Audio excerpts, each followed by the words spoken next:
Atenção! Você já se perguntou o que faria se descobrisse a traição mais profunda da sua vida no lugar menos esperado? Inscreva-se no nosso canal para não perder histórias que farão você questionar tudo o que sabe sobre confiança. Nunca esquecerei a expressão no rosto do Mateus quando o garçom se aproximou da mesa dele com o meu bilhete escrito à mão. Um terror puro e absoluto o invadiu, como uma tempestade da meia-noite atingindo um litoral tranquilo. Seus olhos cor-de-mel, esses mesmos olhos que haviam sussurrado doces mentiras para mim naquela mesma manhã, se arregalaram do tamanho de pratos de jantar. O seu sorriso confiante, aquele que ele estava exibindo para a morena deslumbrante à sua frente, desmoronou em algo que parecia um cervo paralisado pelos faróis de um carro. Se houvesse um prêmio Melhores do Ano para a melhor atuação de um marido infiel pego no flagra, Mateus Ferraz teria levado todas as categorias naquela noite no Jardim Secreto, o restaurante mais exclusivo do centro da cidade. De onde você está nos acompanhando hoje? Deixe um comentário e diga se esta história ressoa com você.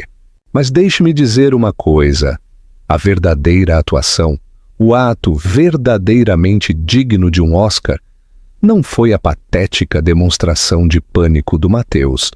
Foi a minha, sentada ali, nas sombras daquele restaurante à meia-luz, vendo meu marido de 12 anos jantar e cortejar outra mulher com dinheiro da nossa conta conjunta. Eu tinha me transformado de esposa devastada em mestre orquestradora da justiça no intervalo de exatamente 47 minutos. Esse foi o tempo que levei para passar de ser a mulher que o havia beijado na despedida às 7 da manhã, desejando-lhe sorte em seu jantar de negócios de emergência, para a mulher que estava prestes a servir-lhe a refeição mais cara da sua vida. Uma porção de verdade com um acompanhamento de consequências que ele nunca esqueceria. A conta? O bilhete era simples, até elegante, escrito em um papel creme que eu havia pegado, emprestado, do balcão da hostess do restaurante enquanto fingia retocar a maquiagem. Apenas 14 palavras que destruiriam o elaborado castelo de cartas que o Mateus vinha construindo há Deus sabe quanto tempo. 14 palavras que exporiam cada mentira, cada desculpa, cada noite até tarde no escritório pelo que realmente eram. O garçom, que Deus o abençoe, entendeu imediatamente quando deslizei aquele pedaço de papel dobrado junto com uma nota de R$100. Para o cavalheiro de terno azul marinho na mesa 12, sussurrei. E por favor, eu adoraria ver a reação dele. O que aconteceu depois foi como ver uma dança de destruição perfeitamente coreografada se desenrolar em câmera lenta. Os dedos bem cuidados do Mateus, as mesmas mãos que haviam acariciado meu rosto naquela manhã, prometendo que estaria em casa às 9, tremeram enquanto ele desdobrava o papel. Observei da minha posição estratégica atrás da coluna de mármore como a confusão se transformou em reconhecimento, o reconhecimento em horror, e o horror em algo que se parecia notavelmente com um homem percebendo que todo o seu mundo estava prestes a colapsar ao seu redor, como um castelo de cartas num furacão. A acompanhante dele, que visão ela era com seu vestido vermelho escarlate, que provavelmente custava mais do que o aluguel mensal da maioria das pessoas. Ela se inclinou para a frente com a preocupação estampada em suas feições, perfeitamente esculpidas. Era exatamente o tipo de mulher que o Mateus sempre dizia achar exigente demais quando observávamos as pessoas juntos em tempos mais felizes. Cabelo loiro caindo em ondas estilo Hollywood, lábios pintados da cor de sangue fresco, diamantes brilhando em sua garganta, capturando a luz das velas como estrelas cadentes. Tudo o que eu não era. Tudo o que, aparentemente, ele tinha decidido que queria, em vez da mulher que o havia apoiado durante a faculdade de Direito, que havia apoiado seu sonho de abrir seu próprio escritório e que havia acreditado em cada uma das mentiras que saíram de sua língua afiada. O copo de água escorregou das mãos do Mateus, como se seu sistema nervoso tivesse simplesmente esquecido como funcionar.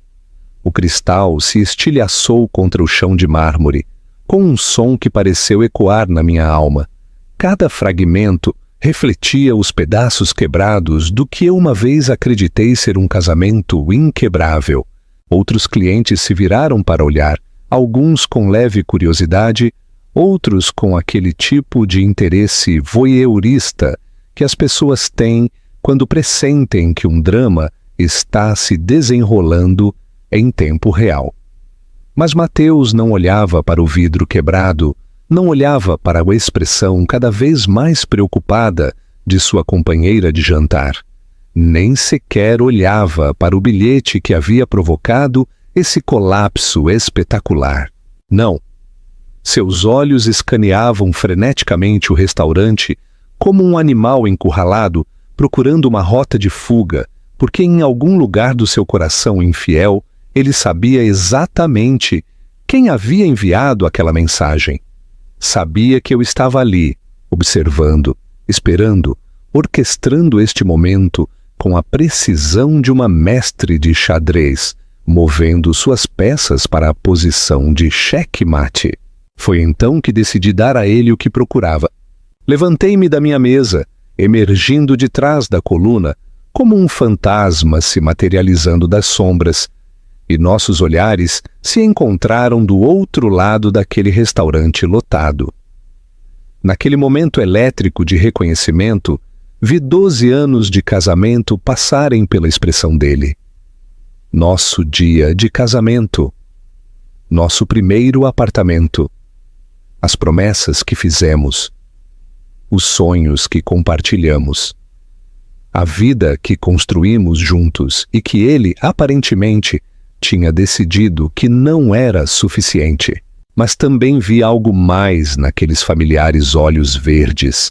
A crescente compreensão de que a mulher que ele havia subestimado, a esposa que ele havia dado como garantida, a companheira que ele havia traído tão cruelmente, não ia desaparecer em silêncio. Eu não ia sumir com um lamento e um acordo de divórcio. Não ia facilitar para ele. Levantei minha taça de vinho, um belo tinto que eu havia pedido especificamente para este momento, em um brinde simulado. O gesto foi sutil o suficiente para que outros clientes pudessem tê-lo confundido com um cumprimento amigável. Mas Mateus sabia a verdade.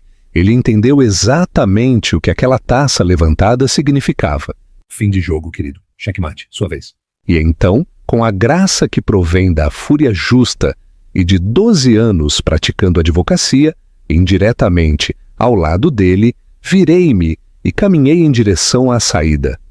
Meus saltos estalavam contra o chão de mármore, como um cronômetro marcando o fim de sua existência confortável. Não corri. Não fiz um escândalo, não dei a ele nem à sua amante a satisfação de me ver desmoronar. Porque este não era o fim da minha história, este era apenas o começo do seu acerto de contas. Tomamos muito cuidado e tempo para preparar e narrar isso para você. Então, se você está gostando, uma inscrição rápida nos ajuda muito e significa o mundo para nós. Vamos voltar a isso. Permitam-me apresentar-me devidamente. Sou Sofia Alencar. E até exatamente 4 horas antes daquele momento, no Jardim Secreto, eu era apenas uma esposa devota que acreditava que seu casamento de 12 anos estava construído sobre uma base de respeito mútuo, sonhos compartilhados e confiança inabalável.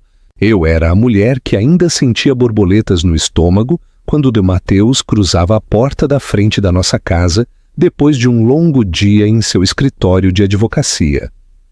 A mesma mulher que havia passado a última década e meia acreditando que éramos parceiros em todos os sentidos da palavra, nos negócios, na vida, no amor. Eu era uma terapeuta familiar bem-sucedida, com meu próprio consultório no coração do bairro nobre da cidade, ajudando casais a navegar seus desafios de relacionamento, enquanto, ironicamente, permanecia completamente cega às rachaduras que se formavam no meu próprio casamento. O que você acha dessa ironia profissional? Cada dia eu me sentava diante de maridos e mulheres que não conseguiam se comunicar, que haviam se distanciado, que lutavam com problemas de confiança, e os guiava de volta um ao outro com a confiança de alguém que acreditava ter tudo resolvido. Enquanto isso, meu próprio marido vivia uma vida dupla bem debaixo do meu nariz, espertamente treinada. Mateus e eu nos conhecemos durante nosso último ano na faculdade. Ele era o carismático estudante de direito que conseguia encantar professores e colegas com sua inteligência rápida e aqueles olhos verdes devastadores. Eu estava completando meu mestrado em psicologia, atraída por sua inteligência e pelo que tolamente acreditei ser sua integridade. Nosso namoro foi um turbilhão de sessões de estudo noturnas, debates filosóficos com café e sonhos de mudar o mundo juntos. Ele seria um advogado de defesa que lutaria pela justiça, e eu curaria famílias. Íamos ser um casal poderoso, fazendo da cidade um lugar melhor, um caso, uma família de cada vez. E por um tempo pareceu que estávamos vivendo esse sonho. Mateus estabeleceu a Ferraz em Associados 5 anos depois de se formar, especializando-se em direito corporativo, em vez da defesa criminal que ele havia planejado originalmente. Mas sucesso era sucesso. O dinheiro era melhor, ele havia argumentado, e poderíamos fazer mais bem ao mundo se estivéssemos financeiramente seguros primeiro. Abri meu consultório 3 anos depois, focando na terapia matrimonial e familiar. Compramos a bela casa em estilo colonial numa rua arborizada, com a cerca branca no jardim, onde eu passava as manhãs de sábado cuidando das rosas, com as quais o Mateus me surpreendia durante a semana, cortando ramos frescos para o meu consultório. Éramos o casal que os outros invejavam, os Ferraz, que organizavam jantares onde os colegas advogados do Mateus se misturavam com meus amigos terapeutas, criando uma mistura perfeita de intelecto e calor humano. Éramos o casal que fazia viagens anuais para a Toscana, que completava as frases um do outro, que tinha piadas internas que nos faziam rir até doer o estômago. Pelo menos isso é o que eu pensava que éramos. Eu era a esposa que nunca se perguntava por que o Mateus começava a trabalhar até cada vez mais tarde. Na minha profissão, eu entendia as exigências de construir um escritório de sucesso. Eu o apoiava quando ele começou a viajar com mais frequência para o desenvolvimento de clientes, mesmo quando isso significava jantar sozinha 3 noites por semana. Eu entendia quando ele se tornava distante, atribuindo isso ao estresse e à pressão de fazer o escritório crescer. Afinal, eu também estava ocupada com meus próprios clientes dependendo de mim para ajudá-los a navegar em seus relacionamentos, enquanto o meu, aparentemente, desmoronava sem que eu percebesse. Mateus era o marido que ainda me trazia café na cama todos os domingos de manhã, que lembrava de ligar para minha mãe no aniversário dela, que deixava pequenos bilhetes na minha pasta dizendo o quanto estava orgulhoso do meu trabalho. Ele era o homem que me abraçava quando eu chorava depois de sessões particularmente difíceis com clientes, que me ouvia desabafar sobre o desamor que eu presenciava diariamente no meu consultório. Ele era meu melhor amigo, meu confidente, meu porto seguro em um mundo que podia ser cruel e imprevisível. Isso eu acreditava. Olhando para trás agora, posso ver os sinais que minha formação profissional deveria ter detectado. A nova colônia que apareceu em sua bancada. Um aroma sofisticado e amadeirado diferente do que eu vinha comprando para ele em aniversários e natais há anos. A forma como ele começou a manter o telefone virado para baixo durante o jantar, quando costumava compartilhar memes engraçados e histórias de trabalho durante nossas refeições. O súbito interesse em melhorar seu guarda-roupa, trocando seus ternos confortáveis e gastos por peças de grife que o faziam parecer ter saído de uma revista. Mas eu explicava tudo com a mesma paciência e compreensão que mostrava aos meus clientes. Os homens, às vezes, precisam se reinventar à medida que se aproximam dos 40. O sucesso trazia novas pressões e novas oportunidades para expandir os horizontes. Um escritório de advocacia próspero significava cultivar uma imagem mais polida. Isso não eram bandeiras vermelhas, eram uma evolução natural. Pelo menos era isso que eu dizia a mim mesma. Eu era a mulher que confiava tão completamente que, quando o Mateus me disse que tinha um jantar de emergência com um cliente naquela terça-feira à noite, algo sobre uma possível fusão que exigia atenção imediata, eu não apenas acreditei nele, admirei sua dedicação. Estava orgulhosa de que meu marido fosse o tipo de advogado com quem os clientes podiam contar, mesmo que isso significasse sacrificar nossa tranquila noite em casa. Eu até o ajudei a escolher sua roupa naquela manhã, ajeitando seu blazer azul marinho e dizendo o quão bonito ele estava, o quão sortudos eram seus clientes de ter um defensor tão dedicado. Beijei-o na despedida exatamente às 7h03, lembrando-o de comer algo substancioso, já que provavelmente ficaria preso em reuniões o dia todo e poderia não ter tempo para almoçar. Essa era a mulher que eu era há 4 horas, confiante, solidária, completa e absolutamente alheia ao elaborado engano que vinha se desenrolando ao meu redor durante meses, talvez anos. Essa mulher acreditava no para sempre. Essa mulher acreditava na santidade dos votos matrimoniais. Essa mulher acreditava que o amor e a confiança eram suficientes para construir uma vida. Mas essa mulher estava prestes a morrer uma morte muito repentina e muito brutal.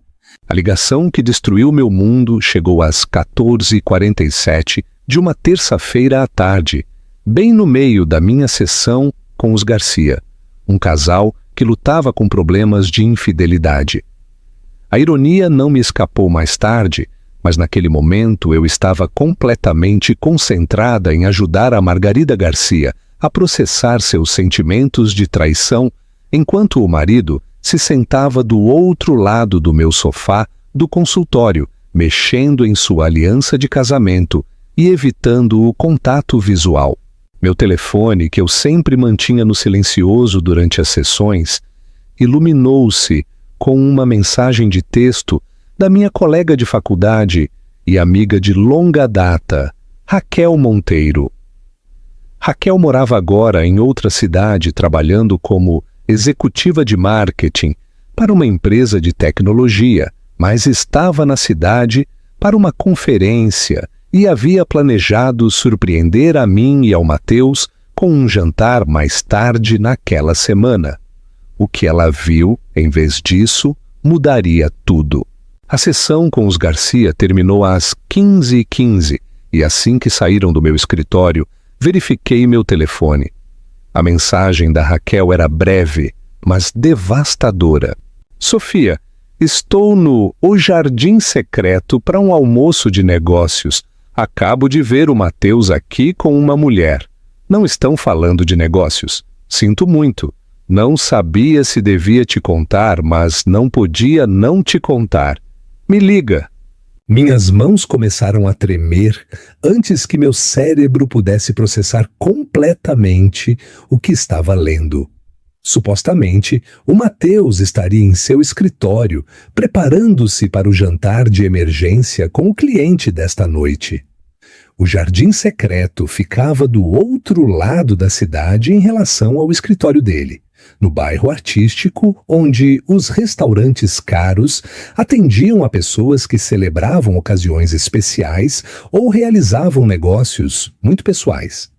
Não era o tipo de lugar aonde você levava clientes, a menos que tentasse impressioná-los de maneiras que não tivessem nada a ver com a experiência jurídica.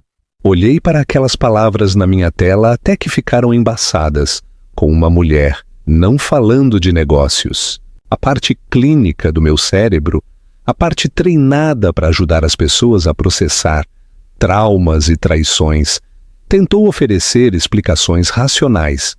Talvez fosse uma colega, talvez fosse uma cliente que preferia se reunir em lugares neutros de luxo. Talvez a Raquel tivesse se enganado sobre a natureza da interação. Mas meu coração sabia a verdade. Meu coração já estava catalogando todas aquelas pequenas mudanças que eu havia notado e descartado. A nova colônia, o guarda-roupa atualizado, a forma como ele começou a ir à academia religiosamente depois de anos afirmando estar muito ocupado. O súbito interesse em experimentar novos restaurantes pela cidade, como se estivesse procurando locais para algo. A forma como ele vinha atendendo ligações no carro ultimamente, afirmando que o sinal era melhor lá fora. Liguei para Raquel imediatamente. Minha voz soava estranha e distante até para os meus próprios ouvidos. Você tem certeza absoluta de que era o Mateus? Querida, conheço seu marido há 15 anos. Definitivamente era ele. A voz da Raquel era suave, mas firme. E Sofia, a maneira como eles estavam sentados, a maneira como ele a olhava. Isso não era uma reunião de negócios. Ele estava segurando a mão dela por cima da mesa. Estavam dividindo a sobremesa. Ela usava um colar de esmeraldas maravilhoso que captava a luz cada vez que se movia. E ele não parava de se inclinar para tocá-lo, para tocá-la. Um colar de esmeraldas, minha pedra de nascimento. Mateus sabia que esmeraldas eram minha gema favorita, porque meu aniversário era em maio e ele tinha me dado brincos de esmeralda no nosso 5º aniversário. A ideia de que agora estivesse admirando esmeraldas no pescoço de outra mulher pareceu um golpe físico no peito. Que aparência ela tinha? Perguntei, embora não tivesse certeza se queria saber. Alta, loira, provavelmente na casa dos 30. Deslumbrante de uma maneira intimidadora. Tudo de grife. O vestido dela parecia custar mais que meu aluguel mensal. Tinha essa autoconfiança, como se estivesse acostumada a ser a mulher mais bonita em qualquer lugar que entrasse. O oposto de mim em quase todos os sentidos. Eu era morena, de estatura média e, embora me cuidasse, nunca havia sido do tipo de mulher que fazia cabeças girarem ao entrar em uma sala. Era acessível, calorosa, o tipo de mulher em quem as pessoas se sentiam confortáveis confiando. Aparentemente, o Mateus tinha decidido que queria algo diferente. Alguém que parecesse ter saído de uma revista, em vez de estar sentada diante de casais, chorando num consultório de terapia. Quanto tempo estão aí? Consegui perguntar. Cheguei a uns 30 minutos e já estavam bem avançados na refeição. Pelo que parece, estão aí há um tempo. Sofia, odeio ser eu a te dizer isso, mas parecem confortáveis juntos. Como se não fosse a primeira vez. As palavras me atingiram como uma marreta no peito. Isso não era um momento de fraqueza, um deslize único que poderia ser explicado ou perdoado. Esta era uma relação estabelecida, completa com gestos íntimos e uma familiaridade confortável. Isso era o Mateus vivendo uma vida completamente separada, da qual eu não sabia nada. Afundei na cadeira do meu escritório, olhando pela janela para o estacionamento onde não estava o carro do Mateus, porque supostamente ele estava no escritório do outro lado da cidade, preparando-se para seu jantar de negócios desta noite. O jantar de negócios que aparentemente estava acontecendo agora mesmo, só que não com o tipo de negócio que eu havia imaginado. "Eles ainda estão aí?" perguntei. "Sim, acabaram de pedir café. Parece que vão ficar mais um pouco." Minha mente começou a calcular. O jardim secreto ficava a 20 minutos de carro do meu consultório se não houvesse trânsito. Poderia chegar antes que terminassem o café. Poderia entrar e confrontar os dois, criar o tipo de cena que envergonharia o Mateus na frente da... O que era ela? Sua namorada? Sua amante? A mulher com quem, aparentemente, planejava passar a tarde enquanto me dizia que era trabalho. Mas algo mais profundo que a raiva estava me invadindo. Algo mais frio e calculado. Se eu invadisse lá agora, emocional e despreparada, o Mateus teria vantagem. Ele era advogado, treinado para pensar rápido sob pressão, hábil na elaboração de explicações que soavam plausíveis, mesmo quando eram invenções completas. Encontraria uma maneira de minimizar isso, de me fazer sentir que estava reagindo de forma exagerada, de me convencer de que o que eu estava vendo não era o que pensava que era. Não, se eu ia confrontar a traição do meu marido, faria isso nos meus termos, com o elemento surpresa firmemente do meu lado. "Raquel", disse, minha voz se estabilizando com uma nova resolução. "Preciso que você me faça um favor. Continue observando, mas não deixe que te vejam.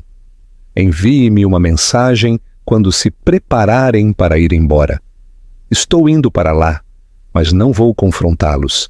"Ainda não." "O que você pensa em fazer?" perguntou ela. Olhei para o meu reflexo na janela do meu escritório, vendo como a esposa devastada começava a se transformar em algo mais duro, mais perigoso. O conseguir um lugar na primeira fila para as mentiras do meu marido, e depois vou mostrar a ele exatamente o que acontece quando você subestima a mulher a quem prometeu amar e honrar pelo resto da vida. O trajeto até o jardim secreto pareceu os 20 minutos mais longos da minha vida, mas também como a preparação para uma batalha.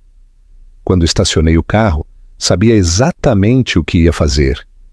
Sentei-me no meu carro fora do restaurante por exatamente 7 minutos, vendo outros casais caminharem de mãos dadas pelas elegantes portas de vidro do restaurante, completamente alheios ao fato de que todo o meu mundo estava desmoronando a apenas 6 metros de seus jantares românticos. Minhas mãos agarravam o volante com tanta força que meus nós dos dedos tinham ficado brancos, e eu podia sentir meu coração batendo contra minha caixa torácica, como um pássaro engaiolado desesperado por escapar. Mas eu precisava de provas reais, inegáveis, concretas, que tornassem impossível para o Mateus se safar com sua língua de prata e sua formação jurídica. O testemunho da Raquel era devastador, mas o Mateus era hábil em criar uma dúvida razoável, em fazer com que as pessoas questionassem o que acreditavam ter visto. Eu o tinha visto fazer sua mágica em nossos círculos sociais antes, suavizando situações desconfortáveis com charme e explicações cuidadosamente elaboradas que faziam com que todos se sentissem tolos por terem duvidado dele algum dia. Tirei meu telefone e liguei para o restaurante diretamente, usando minha voz mais profissional, o mesmo tom que usava ao realizar triagens para novos clientes de terapia. Boa tarde. É do consultório da doutora Alencar, ligando para confirmar um agendamento. Acredito que o Sr. Matheus Ferraz tem uma reserva aí hoje. A hostess foi imediatamente prestativa. Assim, o Sr. Ferraz é um dos nossos clientes habituais. Está aqui agora mesmo, na verdade, na mesa habitual dele para 2. Quer que eu lhe dê um recado? Sua mesa habitual. Cliente habitual. As palavras me atingiram como golpes físicos. Isso não era uma indiscrição única ou um momento de fraqueza. Isso era um padrão, uma rotina, toda uma vida separada que o Matheus vinha vivendo enquanto eu permanecia completamente alheia em casa, planejando nosso futuro e acreditando em nosso para sempre. Não é necessário nenhum recado, consegui dizer. Só queria confirmar que ele estava aí. Obrigada. Desliguei e liguei imediatamente para o escritório de advocacia do Matheus, pedindo para falar com ele diretamente.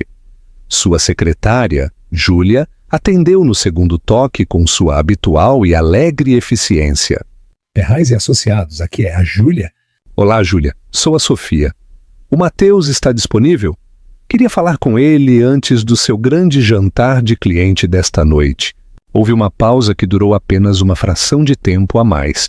Senhora Ferraz, sinto muito, mas o senhor Ferraz saiu do escritório por volta do meio-dia hoje. Disse que tinha uma reunião externa importante que duraria até a noite. Mencionou que talvez não voltasse ao escritório até amanhã de manhã. Uma reunião externa. Essa era a história do Matheus para sua secretária, assim como o jantar de cliente de emergência era sua história para mim. Perguntei-me quantas versões diferentes dos eventos desta noite ele havia elaborado, adaptando cada mentira à sua audiência específica.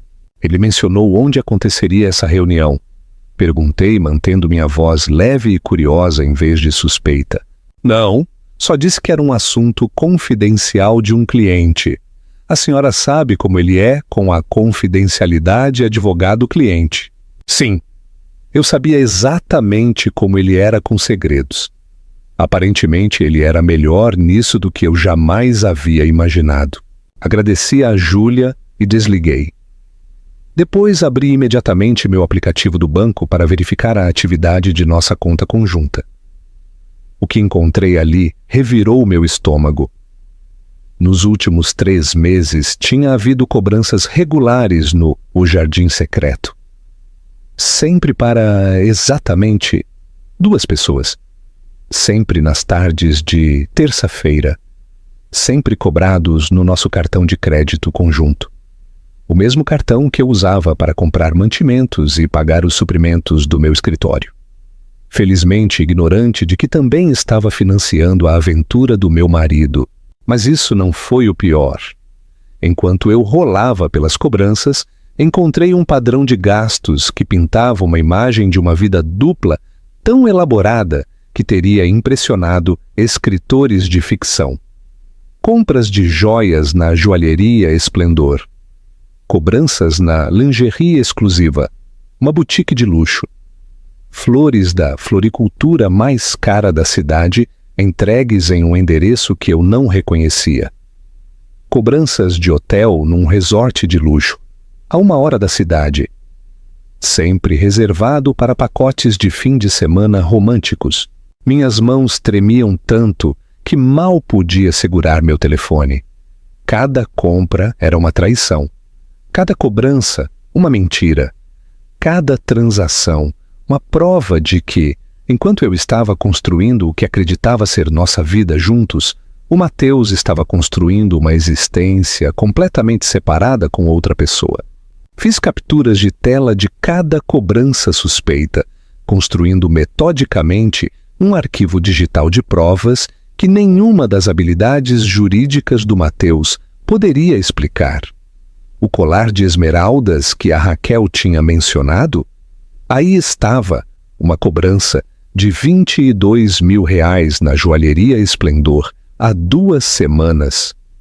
Na mesma semana em que o Mateus me disse que estava ocupado demais com o trabalho para celebrar nosso aniversário de casamento corretamente, prometendo que faríamos algo especial quando as coisas se acalmassem no escritório. As compras de lingerie me davam náuseas físicas. Mateus não me comprava nada íntimo há anos, alegando que não era bom em escolher esse tipo de coisa.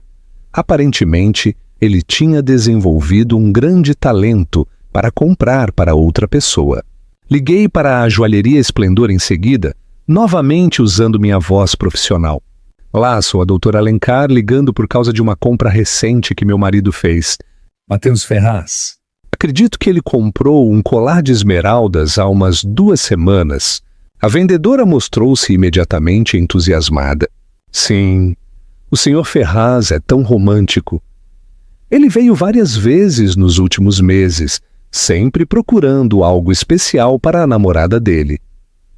O colar de esmeraldas era uma peça particularmente linda.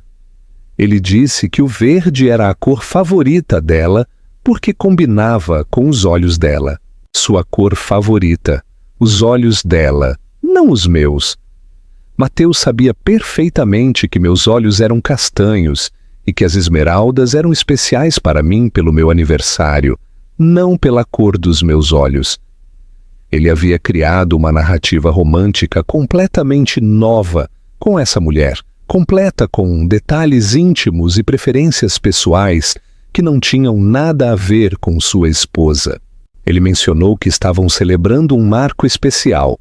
Continuou a vendedora alegremente. 6 meses juntos, acho que ele disse.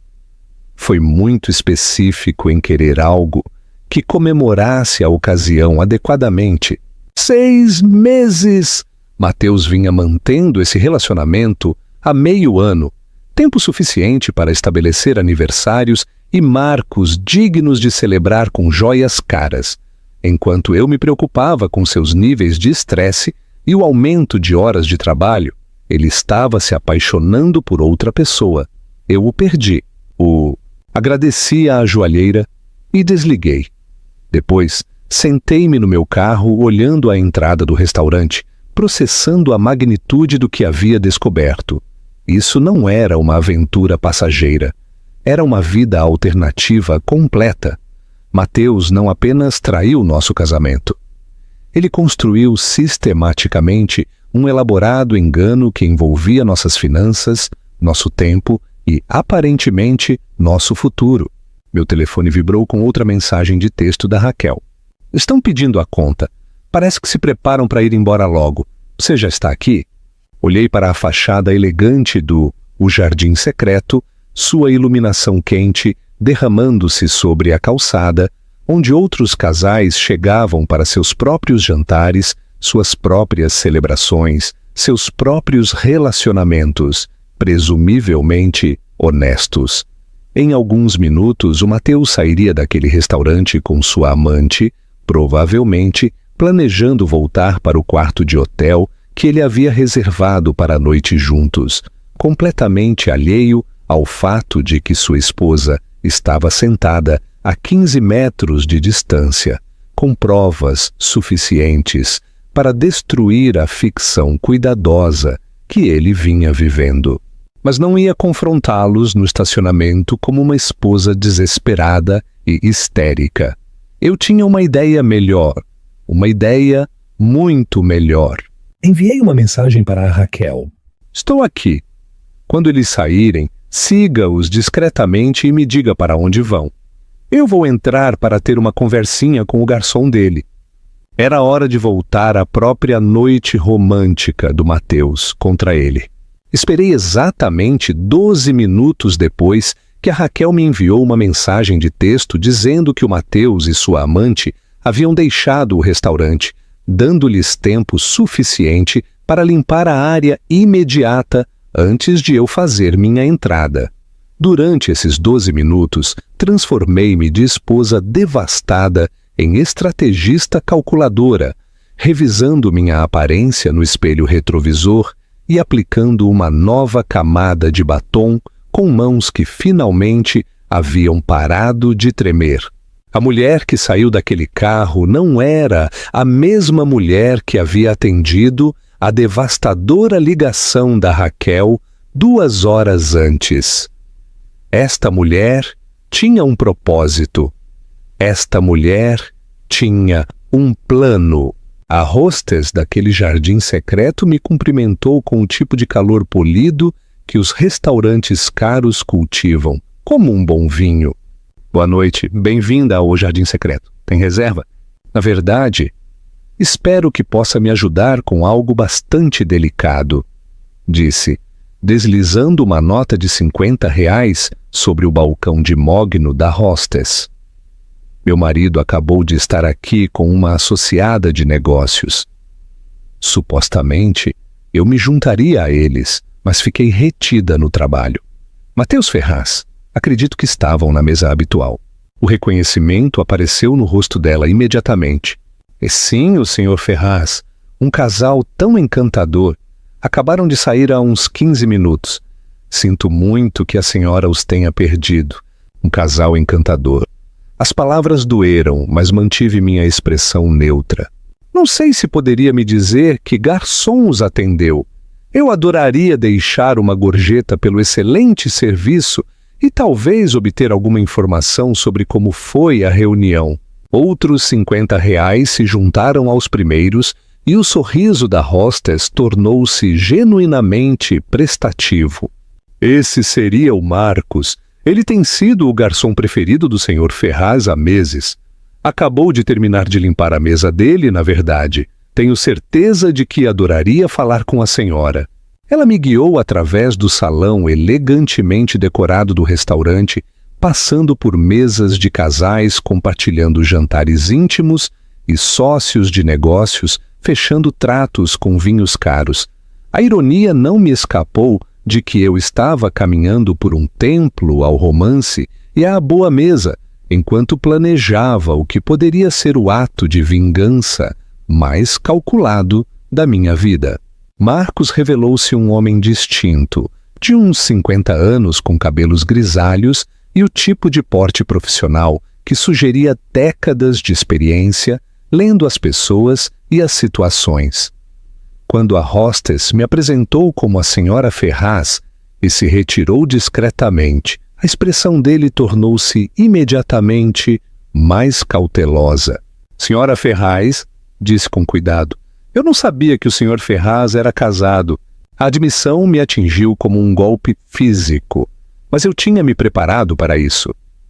Claro, o Matheus não havia mencionado ter uma esposa. Isso teria complicado consideravelmente sua narrativa romântica. Posso ver que isso é desconfortável, disse, mantendo minha voz firme e profissional.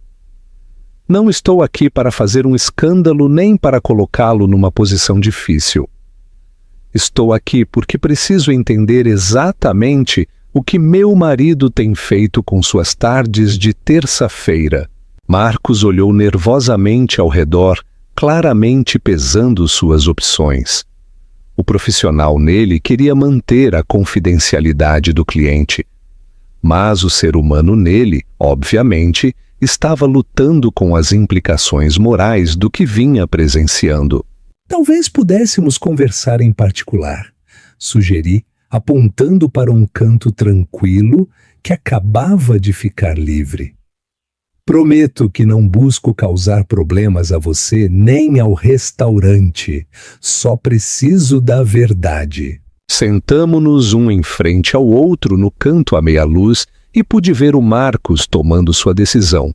Finalmente, inclinou-se ligeiramente para da frente e falou em voz baixa. Senhora Ferraz, tenho servido seu marido e a senhora Clara Souza há cerca de 6 meses. Vem todas as terças exatamente às 2h30. Sempre pedem a mesma mesa de canto. Sempre pedem a mesma garrafa de vinho para começar. Na minha experiência, esse nível de rotina sugere, uma relação estabelecida. Clara Souza. Finalmente, a mulher misteriosa tinha um nome. Pareceu estranho colocar um sobrenome tão normal e cotidiano na pessoa que, sem saber, havia ajudado a destruir meu casamento. Pode me dizer como se comportam juntos? Perguntei. Preciso entender a natureza do relacionamento deles. Marcos parecia desconfortável, mas continuou. São muito afetuosos, seguram as mãos, conversam intimamente, o tipo de linguagem corporal que se vê nos casais que estão profundamente envolvidos um com o outro. A senhora Souza muitas vezes usa joias que seu marido comenta com admiração. Na semana passada ouvi ele dizer o quanto ela estava bonita com um colar de esmeraldas que ele tinha dado de presente. O colar de esmeraldas. Ouvir isso de um terceiro tornou tudo de alguma maneira mais real, mais devastador. Mateus vinha compartilhando momentos íntimos com essa mulher, comprando joias para ela, criando memórias que não tinham nada a ver com nosso casamento. Você ouviu alguma de suas conversas? Pressionei suavemente. Marcos hesitou. Depois pareceu tomar uma decisão. Senhora Ferraz, quero que saiba que servi muitos casais ao longo dos anos e normalmente consigo diferenciar entre encontros casuais e relacionamentos sérios. Seu marido e a senhora Souza falam sobre o futuro. Ouvi conversas sobre viagens de fim de semana, sobre conhecer os amigos dela, sobre planos para as férias. Mateus e eu já tínhamos começado a fazer planos para o fim do ano, discutindo se receberíamos meus pais ou viajaríamos para ver a família dele. Tudo enquanto ele, aparentemente, fazia planos de férias completamente diferentes com outra mulher. Há mais alguma coisa que acha que eu deveria saber? Perguntei. Marcos permaneceu em silêncio durante um longo momento, claramente debatendo-se com quanto revelar. Finalmente, voltou a falar. Há 3 semanas, seu marido me perguntou sobre salões privados. Disse que estava planejando algo especial para o aniversário da senhora Souza, no próximo mês. Algo que exigia absoluta privacidade e romantismo. Deixou um depósito para a nossa suíte mais exclusiva, uma celebração de aniversário, um salão privado. Mateus estava planejando elaborados gestos românticos para esta mulher, enquanto mal se lembrou de reconhecer meu próprio aniversário no mês anterior com um buquê de flores comprado às pressas no supermercado. Marcos, disse, tirando meu telefone e mostrando-lhe uma foto do Mateus e eu no nosso último jantar de aniversário. Preciso que me faça algo e valerá a pena. Ele estudou a foto, sua expressão cada vez mais preocupada à medida que reconhecia o Mateus. O que a senhora precisa, senhora Ferraz? Na próxima terça-feira, quando vierem para o almoço habitual, quero que entregue um recado ao meu marido, um recado muito específico que vou escrever para ele. Tirei minha bolsa e peguei um pequeno caderno e uma caneta. Mas primeiro, preciso que me diga tudo o que se lembre das conversas deles, cada detalhe, cada plano que tenham feito, cada momento íntimo que tenha presenciado. Durante os 20 minutos seguintes, o Marcos me forneceu um catálogo devastador da vida secreta do meu marido. Escapadas de fim de semana para a região das vinícolas que coincidiam com as supostas viagens de negócios do Mateus. Discussões sobre o trabalho da senhora Souza em uma firma de marketing no centro da cidade, o que explicava como provavelmente haviam se conhecido durante alguma interação profissional. Planos para umas férias de Natal em Campos do Jordão, que soavam notavelmente similares à viagem que o Mateus havia sugerido que fizéssemos juntos. O mais doloroso foi que o Marcos tinha ouvido o Mateus falar para a senhora Souza sobre seu casamento infeliz. Com uma mulher que era mais como uma colega de quarto do que uma esposa. Alguém que estava focada demais na carreira para nutrir o relacionamento. As mentiras eram tão elaboradas, tão detalhadas, que percebi que o Mateus vinha criando essa narrativa alternativa há meses, talvez mais tempo. Enquanto Marcos falava, tomei notas cuidadosas, construindo uma imagem completa da vida que o Mateus vinha vivendo sem mim. Cada detalhe seria útil para o que eu estava planejando. Cada conversa ouvida, outra peça de munição para a confrontação que eu estava orquestrando. Quando terminou, levantei a vista das minhas anotações e o olhei nos olhos.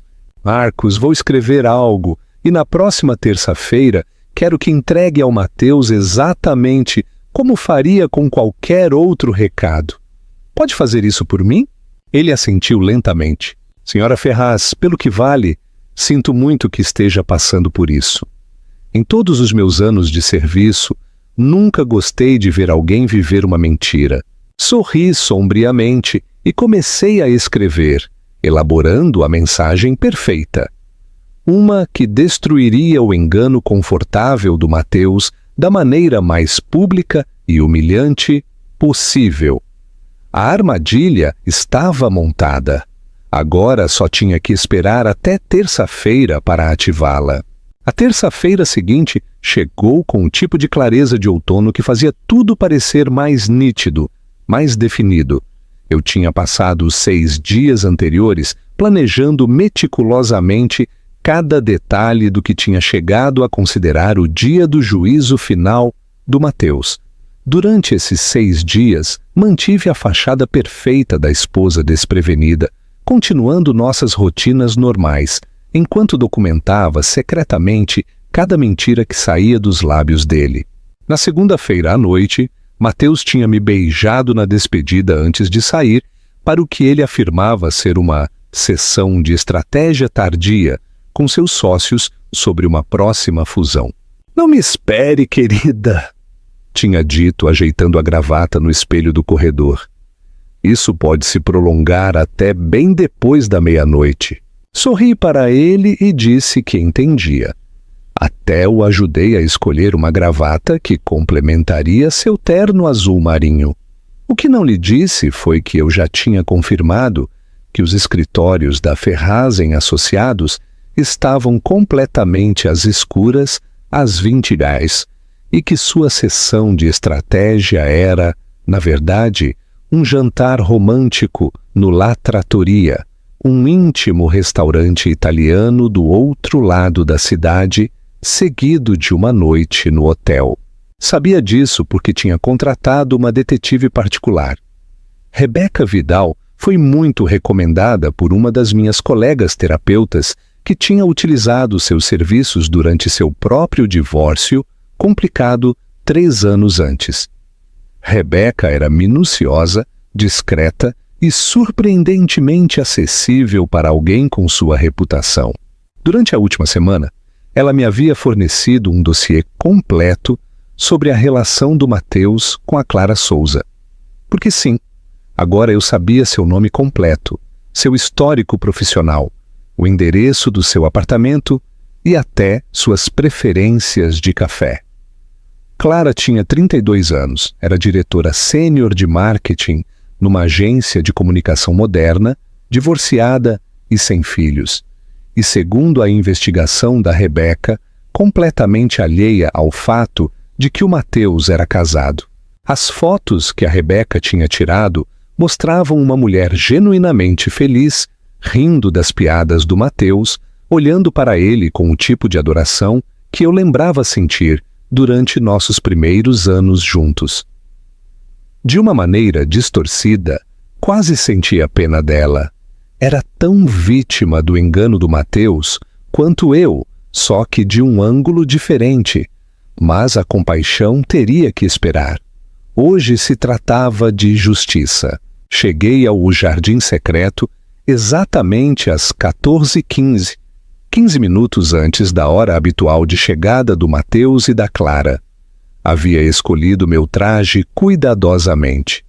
Um elegante vestido preto que me fazia parecer profissional e intimidadora, combinado com o colar de pérolas que o Mateus me dera no nosso 10º aniversário. Se ia confrontar a traição do meu marido, ia parecer a mulher bem-sucedida e segura de si em que eu tinha me tornado, apesar das mentiras dele. Marcos me viu imediatamente ao entrar no restaurante.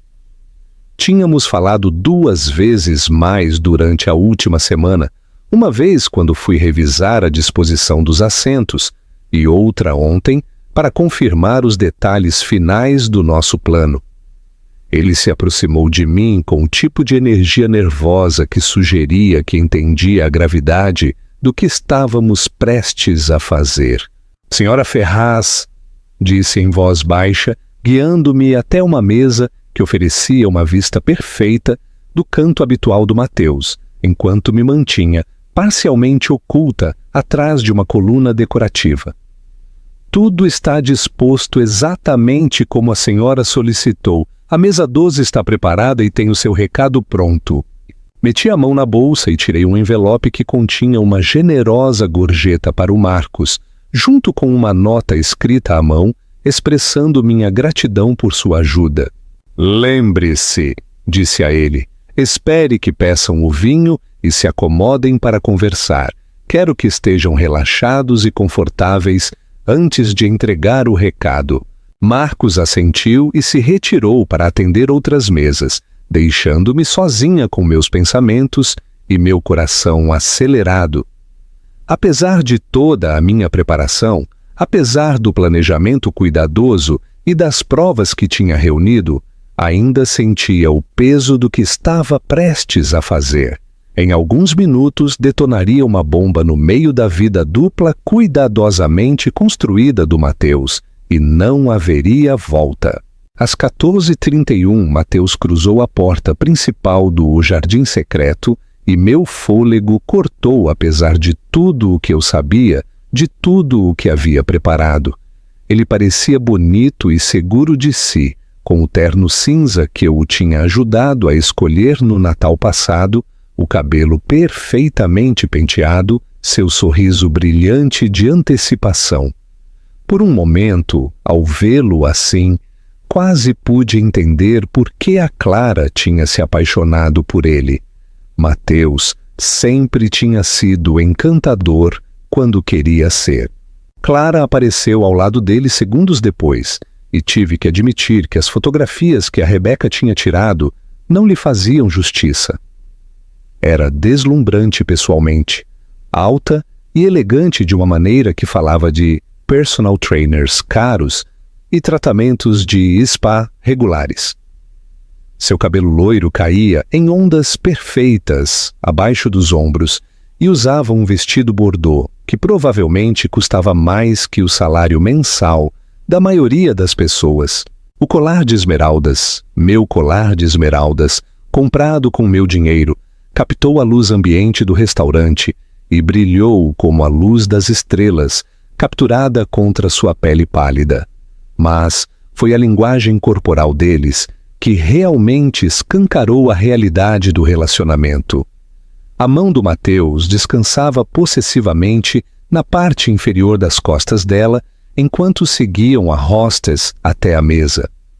Clara inclinou-se para ele de forma natural, confortável, como fazem os casais quando superaram as etapas iniciais desconfortáveis do romance e entraram em algo mais profundo e íntimo. Quando se sentaram, Mateus imediatamente se aproximou da mesa para tomar a mão dela, levando-a aos lábios num gesto que uma vez tinha sido exclusivamente meu. Observei-os enquanto se instalavam em sua rotina familiar. Mateus ajudando Clara com o casaco, ambos rindo de alguma piada interna, suas cabeças juntas enquanto revisavam a carta de vinhos. Pareciam felizes, pareciam pertencer um ao outro. Pareciam tudo o que pensei que Mateus e eu éramos, mas que aparentemente nunca tínhamos sido. Marcos se aproximou da mesa deles no momento perfeito, exatamente quando tinham terminado de pedir sua garrafa habitual de vinho tinto e estavam relaxando no que claramente esperavam que fosse outro almoço romântico. Pude ver o rosto do Mateus claramente da minha posição vantajosa. Pude observar cada nuance da sua expressão enquanto o Marcos se inclinava e falava em voz baixa ao seu ouvido. Com licença, senhor Ferraz, mas tenho um recado para o senhor de alguém que queria garantir que o recebesse hoje. Mateus pareceu desconcertado, mas não alarmado, enquanto Marcos colocava o pedaço de papel de cor creme dobrado junto à sua taça de vinho. Eu tinha passado um tempo considerável elaborando a mensagem, escrevendo e reescrevendo, até que as palavras tivessem exatamente o impacto que eu queria. De alguém? Perguntou Mateus, franzindo a testa com confusão. Sim, senhor. Uma mulher que disse que o senhor saberia exatamente quem era assim que lesse. Mateus pegou o bilhete com curiosidade casual, desdobrando-o com a mesma confiança que aplicava a tudo na sua vida. Prendi a respiração enquanto seus olhos percorriam as palavras que eu havia escrito, vendo como sua expressão mudava de desconcerto para reconhecimento e, finalmente, para um terror absoluto e paralisante. A mensagem era simples, direta e devastadora. Olá, querido, o colar de esmeraldas, os almoços de terça-feira, as escapadas de fim de semana e o salão privado que você reservou para o aniversário dela. Sua esposa quer conversar. Vire-se. E foi então que me levantei de trás da coluna e deixei que ele me visse, com a taça de vinho erguida num brinde simulado, meu sorriso tão afiado quanto um cristal. O momento em que os olhos do Mateus encontraram os meus, do outro lado daquele restaurante lotado, foi elétrico da maneira mais devastadora possível. Vi 12 anos de casamento passarem pelo rosto dele, em tempo real. Nosso dia de casamento, nosso primeiro apartamento. Manhãs de domingo, preguiçosas, sonhos compartilhados, promessas sussurradas, tudo desmoronando em pó, enquanto a realidade da situação o atingia como um trem de carga. O rosto dele sofreu uma transformação espetacular, que teria sido quase cômica se não estivesse destruindo minha vida. A confiança casual desapareceu primeiro, substituída pela confusão. Depois o horror crescente. E, finalmente, algo que se parecia notavelmente com um animal encurralado, percebendo que não havia rota de fuga. Sua mão, ainda segurando meu bilhete, começou a tremer tão violentamente que o papel farfalhou audivelmente no ambiente refinado do restaurante. Clara, alheia ao drama que se desenrolava, inclinou-se para a frente com a preocupação gravada em suas belas feições. Mateus, o que houve? Você parece que viu um fantasma? Um fantasma? Que apropriado!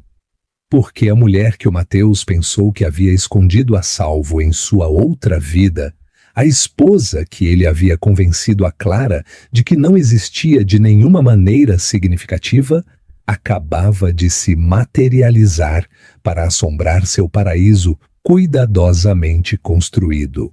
Mateus? Insistiu Clara, sua voz adquirindo um tom de preocupação. Quem enviou esse bilhete? O que diz? Pude ver o cérebro de advogado do Mateus tentando desesperadamente formular alguma explicação, alguma forma de minimizar a catástrofe que estava se desenrolando. Mas por uma vez na vida, as palavras pareceram abandoná-lo completamente. Abriu a boca, fechou-a, voltou a abrir como um peixe fora d'água. Foi então que decidi ajudá-lo. Comecei a caminhar em direção à mesa deles, meus saltos estalando contra o chão de mármore com o ritmo constante de uma marcha de execução. Outros clientes começavam a notar o drama. As conversas tornavam-se mais silenciosas à medida que as cabeças se giravam para seguir meu passo decidido pelo restaurante. Mateus seguiu minha aproximação com o tipo de fascinação horrorizada que as pessoas têm ao ver uma avalanche vindo em sua direção. "Olá, querido", disse quando cheguei à mesa deles, minha voz com calor suficiente para soar carinhosa, mas fria o suficiente para congelar o inferno. "Espero que não se importe que eu interrompa seu almoço romântico."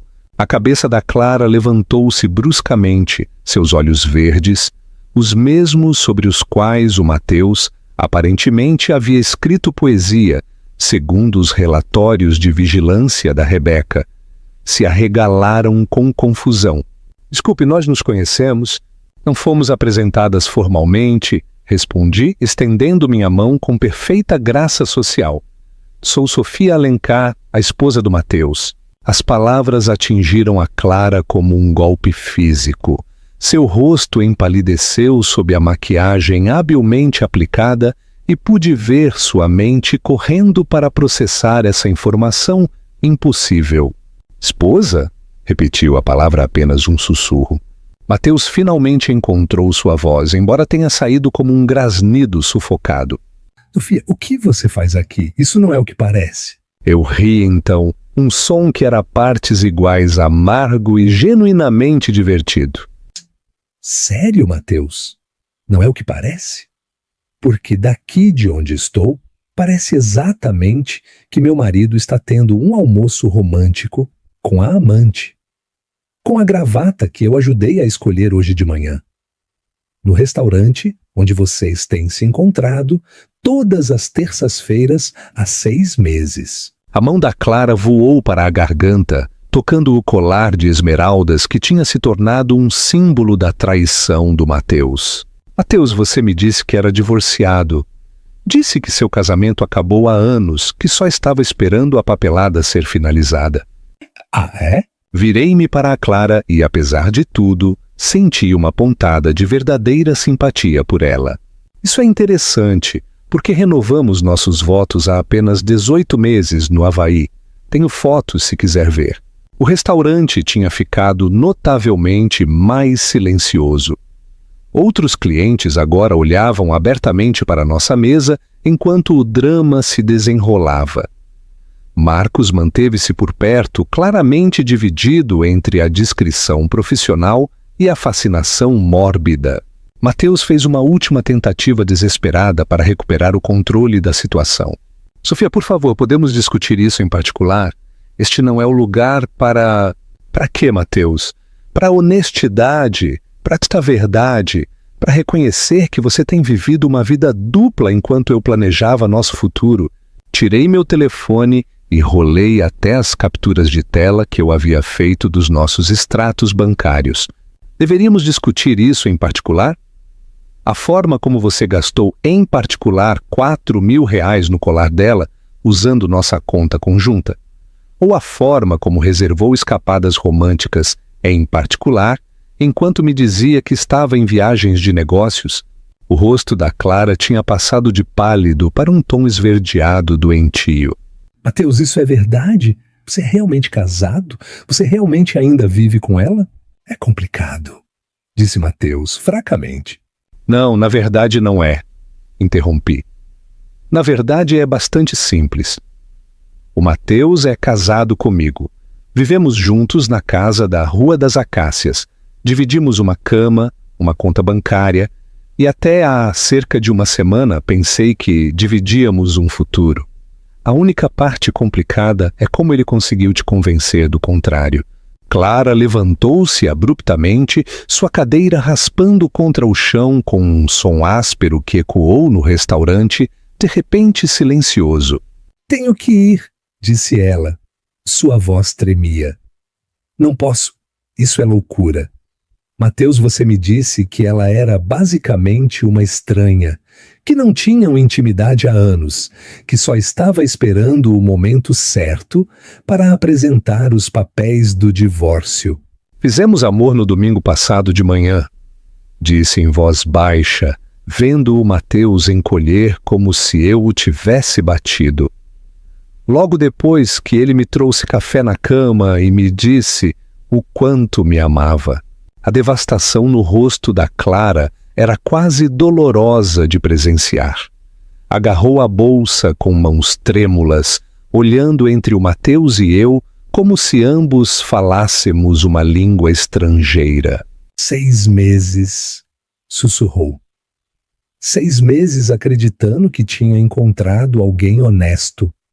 Alguém que me amava o suficiente para construir um futuro comigo.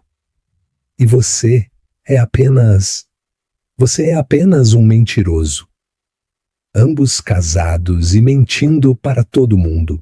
Ela se virou para mim, as lágrimas começando a se formar naqueles olhos verdes que o Mateus aparentemente tinha achado tão cativantes. E você? Há quanto tempo sabe? Há quanto tempo tem nos observado, planejando isso? 1 semana, respondi honestamente. Descobri há 1 semana e passei esse tempo documentando cada mentira que seu namorado contou para nós duas. Mateus finalmente pareceu encontrar sua coragem, levantando-se e agarrando o braço da Clara. Clara, por favor, me deixe explicar. Isso não é como eu queria que você descobrisse, mas... Ela se soltou do toque dele como se a tivesse queimado. Não, simplesmente não. Não me toque. Não fale comigo. Nunca mais entre em contato comigo. Olhou ao redor no restaurante, de repente percebendo que todos os olhares estavam postos em nós. Tenho que sair daqui. E com isso ela fugiu, praticamente correndo em direção à saída, deixando o Mateus ali parado, parecendo um homem que acabava de ver todo o seu mundo desabar em tempo real. O que suponho foi exatamente o que aconteceu. Virei-me para o meu marido, o homem a quem havia amado durante 12 anos, o homem em quem havia confiado meu coração, meu futuro e minha segurança financeira. Bem, Mateus, disse, minha voz ecoando claramente através do silêncio atordoado do restaurante. Acho que você ia explicar como isso não é o que parece. Mas Mateus ficou ali, balançando ligeiramente, como se fosse vomitar ou desmaiar. E pela primeira vez desde que começou este pesadelo, senti algo que poderia ter sido satisfação. A justiça, descobri, tinha exatamente o gosto de vinho caro e de completa vingança. Mateus e eu nos sentamos no silêncio sufocante da nossa sala às 23h47 daquela noite. O espaço entre nós no sofá parecia um abismo intransponível. Ele mal havia falado durante o trajeto para casa, desde o jardim secreto, suas mãos agarrando o volante com uma intensidade de nós brancos, enquanto eu olhava pela janela do passageiro, vendo nosso bairro passar borrado numa mistura de casas familiares que de repente pareciam estranhas. O restaurante tinha se esvaziado ao nosso redor depois da saída dramática da Clara, outros clientes pagando suas contas às pressas e evitando o contato visual enquanto passavam pela nossa mesa. Mateus tinha voltado a sentar-se pesadamente, com a cabeça entre as mãos, enquanto eu, tranquilamente, terminava meu vinho e pedia a sobremesa. Se ia destruir meu casamento em público, pelo menos ia desfrutar do tiramisu. Agora, à luz do abajur da nossa casa, a casa que tínhamos escolhido juntos, decorado juntos, cheia de 12 anos de memórias compartilhadas, o Mateus parecia um homem que tinha envelhecido 1 década numa única tarde. Seu cabelo, normalmente perfeito, estava revolto de tanto passar os dedos por ele. Seu terno caro amassado, sua postura segura substituída pelos ombros caídos da derrota total. Diga alguma coisa, sussurrou finalmente, quebrando o silêncio que se estendia entre nós como um fio tenso prestes a arrebentar.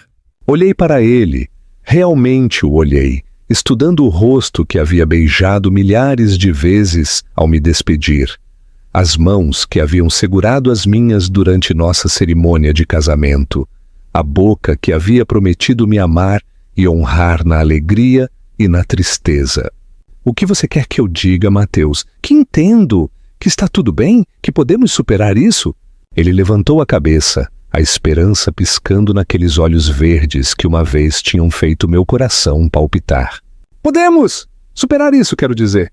A pergunta ficou suspensa no ar entre nós, carregada com 12 anos de história e as ruínas fumegantes de tudo o que tínhamos construído juntos. Levantei-me e caminhei até a lareira, passando meus dedos pelas fotografias emolduradas que documentavam nossa vida juntos. Nosso dia de casamento, quando ambos parecíamos tão jovens e seguros do nosso para sempre. Fotos de férias na Itália, Grécia, Campos do Jordão, celebrações de Natal com ambas as famílias, jantares de aniversário, festas.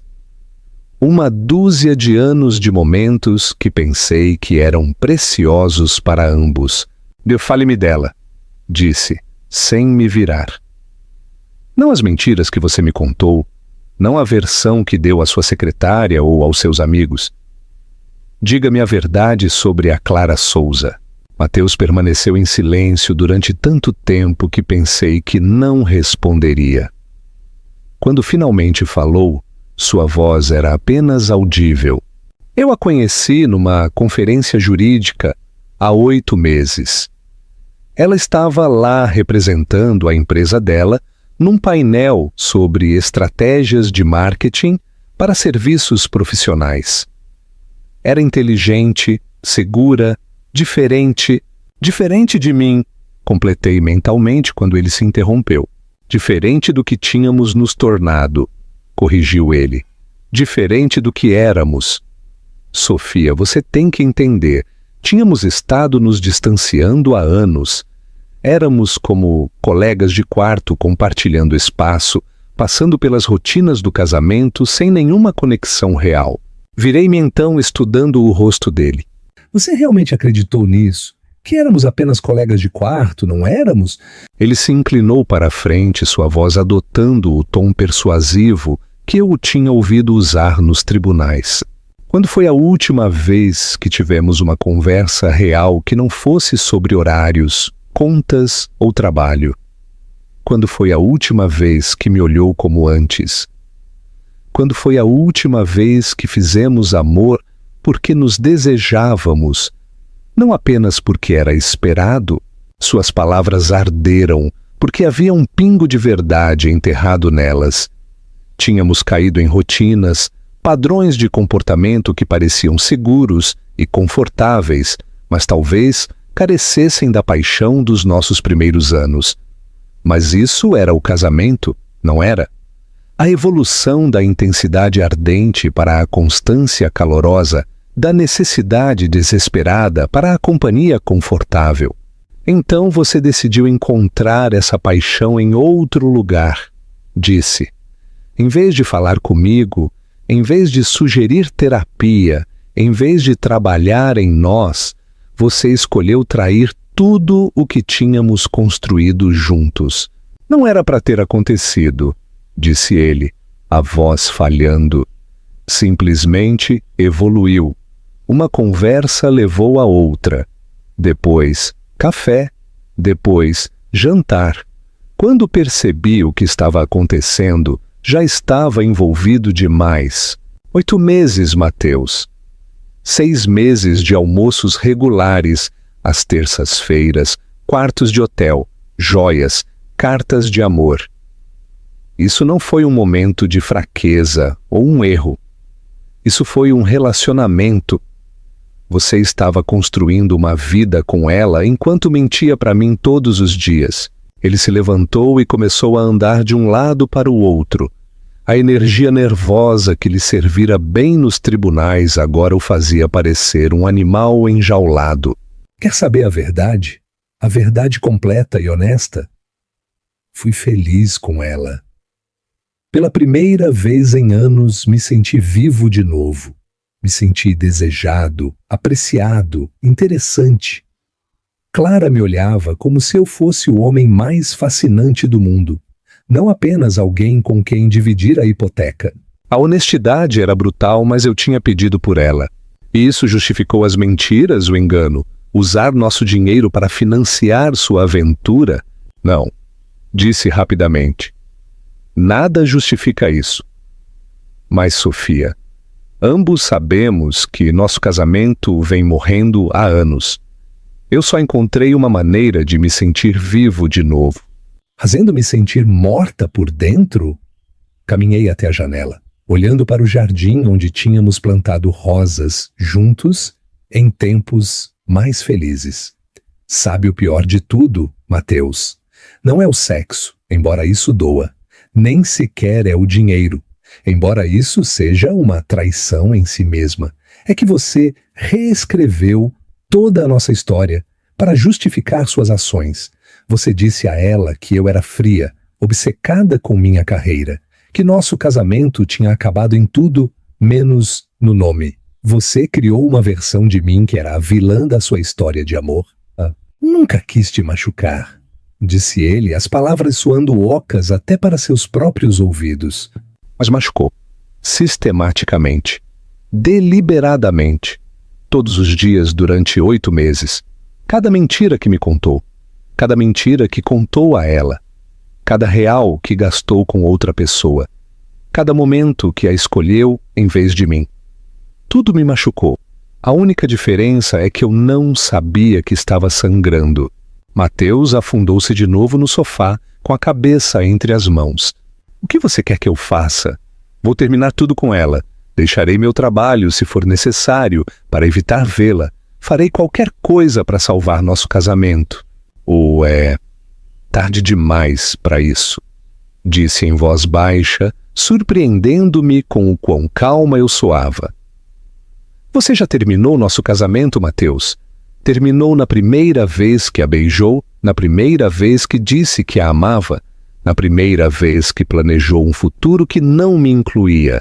Eu estou apenas reconhecendo o que você tornou realidade há meses. Sofia, por favor, podemos ir para a terapia, podemos fazer uma viagem, reconstruir o que tínhamos. Eu te amo, sempre te amei. Virei-me para encará-lo, para este homem que tinha sido meu parceiro, meu melhor amigo, meu porto seguro durante 12 anos. Sabe o que percebi hoje, ao te ver com ela? Você parecia mais feliz naquele restaurante do que te vi na nossa própria casa em anos. E talvez essa seja a verdadeira verdade que ambos precisamos enfrentar. Ele me olhou fixamente, as lágrimas começando a se formar em seus olhos. Você está dizendo que quer o divórcio? Estou dizendo que nosso casamento morreu em algum momento do caminho, e nenhum dos dois teve a coragem de reconhecer isso até que você encontrou outra pessoa que te fizesse sentir vivo. Talvez a Clara tenha sido apenas o sintoma, não a doença. As palavras ficaram suspensas entre nós como uma sentença de morte, final e irrevogável. Ao longe, pude ouvir o relógio de pêndulo do corredor marcando a meia-noite, marcando o fim do dia mais longo da minha vida e o começo do que viria depois. Vou ficar no quarto de hóspedes esta noite, disse Mateus finalmente. Amanhã, provavelmente, deveríamos ligar para advogados. Assenti, emocionalmente esgotada demais, para sentir algo além de uma estranha sensação de alívio. Mateus, pelo que vale, espero que encontre o que quer que esteja procurando. Só queria que tivesse sido honesto o suficiente para buscá-lo sem me destruir no processo. Ele fez uma pausa na porta, olhando-me uma última vez. Sinto muito, Sofia, por tudo. Você merecia muito mais. Enquanto seus passos desapareciam pelo corredor, afundei na minha poltrona e finalmente deixei as lágrimas brotarem, não apenas pelo casamento que terminava, mas pela mulher que eu tinha sido quando começou, e pela mulher incerta, mas estranhamente esperançosa, em que estava prestes a me tornar. 18 meses depois, eu estava de pé, na varanda do meu novo apartamento, com vista para o parque fluvial, observando as pessoas correndo de manhã cedo por seus caminhos habituais ao longo do calçadão, enquanto o vapor subia da minha xícara de café em espirais preguiçosas. O espaço era menor que a casa da Rua das Acácias, mas era completamente meu. Cada móvel escolhido por mim, cada fotografia nas paredes, refletindo apenas meu gosto, cada decisão tomada sem consulta nem compromisso. O divórcio tinha sido finalizado há 8 meses, mais rápido do que o habitual, porque o Matheus não tinha contestado nada. A culpa, descobri, era um excelente motivador para acordos razoáveis. Ele ficou com a casa, eu fiquei com meu consultório e metade dos nossos bens, e ambos mantivemos nossa dignidade intacta através de um processo que poderia ter terminado mal, mas que se manteve surpreendentemente civilizado. Meu telefone vibrou com uma mensagem de texto da minha assistente. A senhora Vidal está aqui para sua consulta das 9. Devo preparar o café? Rebeca Vidal, minha antiga detetive particular transformada em amiga íntima, tinha se tornado uma das minhas primeiras parceiras quando expandi meu consultório para incluir aconselhamento de relacionamentos para mulheres que se recuperavam de infidelidade e traição. Sua própria história de ter descoberto o vício em jogos de seu ex-marido e suas dívidas secretas tinha lhe dado uma visão do engano que complementava perfeitamente minha formação profissional. Tínhamos desenvolvido uma abordagem terapêutica única, que combinava a terapia tradicional com técnicas de investigação prática, ajudando as mulheres a descobrir a verdade sobre seus relacionamentos antes de tomar decisões que mudariam suas vidas. A ironia não me escapou de que a traição do Matheus tinha levado, em última análise, ao período mais gratificante da minha vida profissional. A notícia tinha se espalhado pelas redes profissionais da cidade sobre a terapeuta que havia descoberto seu marido infiel de uma maneira espetacular, e minha lista de clientes tinha disparado com mulheres que buscavam orientação sobre tudo, desde comportamentos suspeitos até procedimentos de divórcio. Eu tinha me tornado uma espécie de especialista na psicologia do engano, publicando artigos em revistas profissionais e falando em conferências sobre a interseção da prática terapêutica e a realidade investigativa. Minha vida pessoal tinha demorado mais para se reconstruir, mas até isso finalmente estava começando a florescer. David Muniz, sem relação com a joalheria que, sem saber, havia fornecido provas das aventuras do Matheus, era um professor de literatura na universidade que tinha se aproximado de mim depois de uma das minhas palestras sobre confiança e reconstrução de relacionamentos. Nosso primeiro café tinha se tornado jantar. O jantar tinha se tornado conversas de fim de semana que se prolongavam até altas horas da noite, e lentamente, com cuidado, eu tinha começado a lembrar o que se sentia ao ser genuinamente querida, em vez de simplesmente dada como garantida. David conhecia toda a minha história. Tinha ouvido cada detalhe da traição do Matheus, sem julgar nem aconselhar, simplesmente aceitando minha experiência como parte do que me tinha tornado a mulher por quem ele se havia apaixonado. Entendia minha necessidade de transparência, meus momentos ocasionais de dúvida, meu requisito de que construíssemos algo baseado na honestidade completa em vez de suposições confortáveis. O mais importante, ele me fazia rir. Risadas profundas e genuínas das quais eu havia esquecido que era capaz de experimentar. As notícias da manhã soavam suavemente ao fundo enquanto me preparava para o meu dia, e um nome familiar captou minha atenção. Aumentei o volume para ouvir o apresentador discutir um escândalo jurídico que havia estourado em um dos escritórios de advocacia mais prestigiados da cidade. Matheus Ferraz, ex-sócio principal da Ferraz em Associados, chegou a um acordo de culpabilidade na investigação federal por fraude de valores e apropriação indébita de fundos de clientes. Fontes próximas à investigação sugerem que Ferraz utilizou informações confidenciais de clientes para realizar investimentos não autorizados, o que resultou em perdas que superam os 10 milhões de reais. Sua licença foi revogada permanentemente e ele enfrenta até 5 anos de prisão federal. Sentei-me pesadamente, meu café esquecido, enquanto o repórter continuava detalhando acusações que pintavam uma imagem de crimes financeiros muito mais extensos que a simples infidelidade matrimonial. Segundo a reportagem, o Matheus vinha roubando sistematicamente das contas dos clientes durante anos, usando o dinheiro para financiar não apenas seu relacionamento com a Clara, mas um estilo de vida de jogo e investimentos de alto risco que finalmente tinha desmoronado sob escrutínio. Meu telefone tocou imediatamente. David, que sabia que eu iria querer falar sobre qualquer emoção que esta notícia pudesse trazer. "Você está bem?" perguntou sem preâmbulos. "Estou chocada", admiti. Sabia que ele era capaz de mentir para mim, mas roubar clientes... Esse é um nível de engano que nunca imaginei. As pessoas que mentem para as pessoas que amam muitas vezes acham mais fácil mentir para todos os outros, disse David suavemente.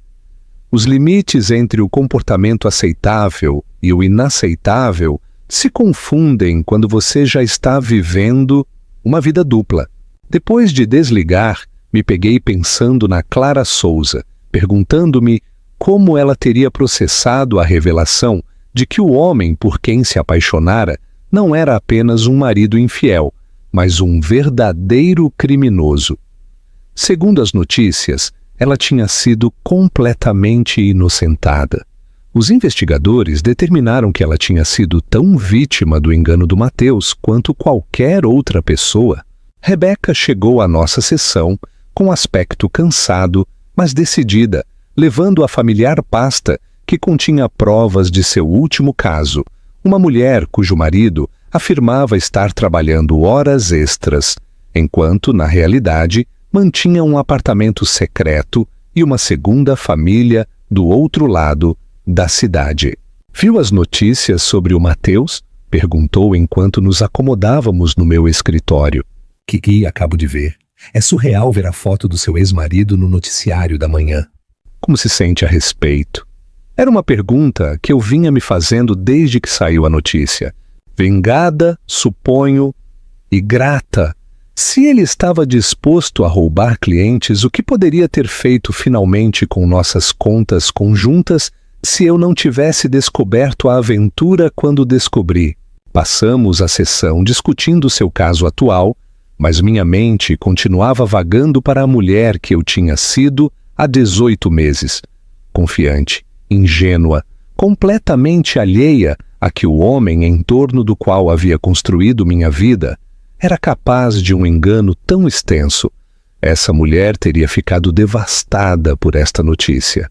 Teria se culpado por não ter visto os sinais.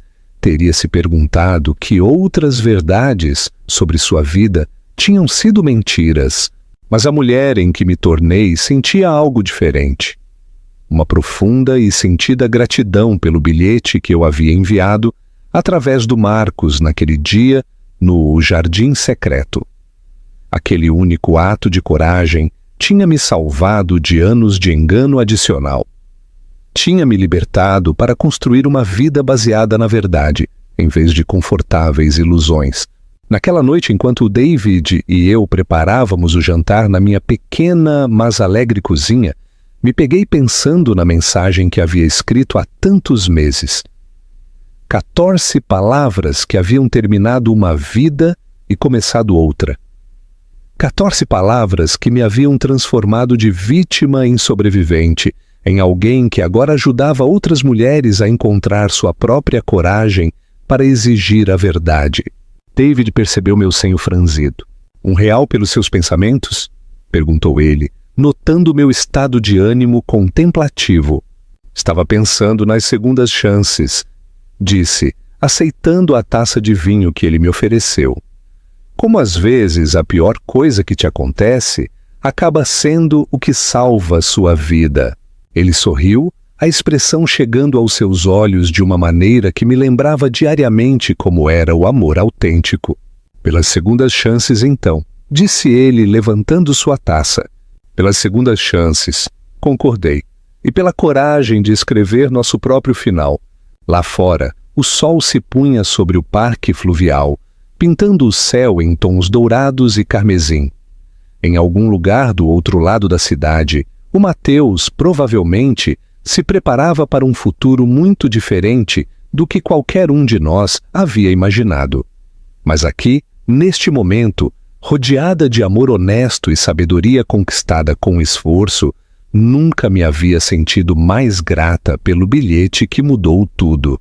Às vezes, a coisa mais poderosa que você pode fazer é simplesmente dizer a verdade, mesmo quando, especialmente quando, isso destroça as confortáveis mentiras com as quais você tem vivido. E às vezes, se você tiver muita sorte, o que cresce desses pedaços quebrados acaba sendo mais bonito do que você poderia ter imaginado. A seguir, você verá 2 histórias a mais que selecionamos especialmente para você. Se esta tocou seu coração, vai adorar o que vem por aí. Clique para continuar a jornada.